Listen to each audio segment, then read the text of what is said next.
What are the best exercises, practical ways to gain back trust in your marriage after it's been broken? Ooh, I know. wow. Forgiveness is an obligation. Trust is always earned. Trust is never a gift. And if you kind of do a study of that, you'll find out it holds pretty solid. I think it's 1 Corinthians 4, I think, says, above all, a steward must be found faithful. Yeah. Found faithful. And I would say that means over time and in different contexts. So the thing about trust is something you don't even think about till it's gone. Wow, until it's broken, until it's lost. Yeah, Okay. because I trust this chair. Right.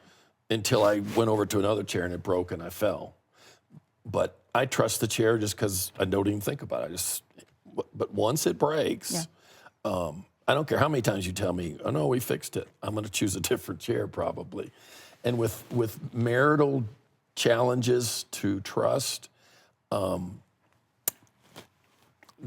usually the perpetrator, if you will, the person who's damaged the trust, it's kind of interesting. It's like they were in a wreck and they went to the emergency room and they got bandaged up, and they feel better.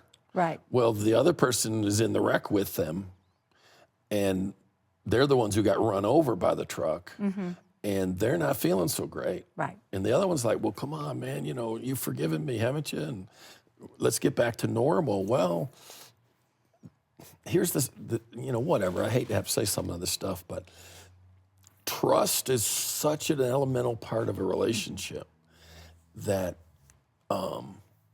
there's some damage to trust that I don't know that things can ever be completely the same. Wow. Now, I think God can get that piece where it needs to go. But the person who's done the hurting of the other person, they got to really be willing to walk that thing out.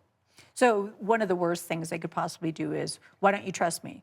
They should actually just have actions. They should just be building. And have a calendar, like, well, you should be here by now, or you should, they should let them have some time on that. Okay, all right. Got to. So, and finding out, I know for me, having a conversation to say, what are the things I can do and what are the things I shouldn't do so that you can trust me?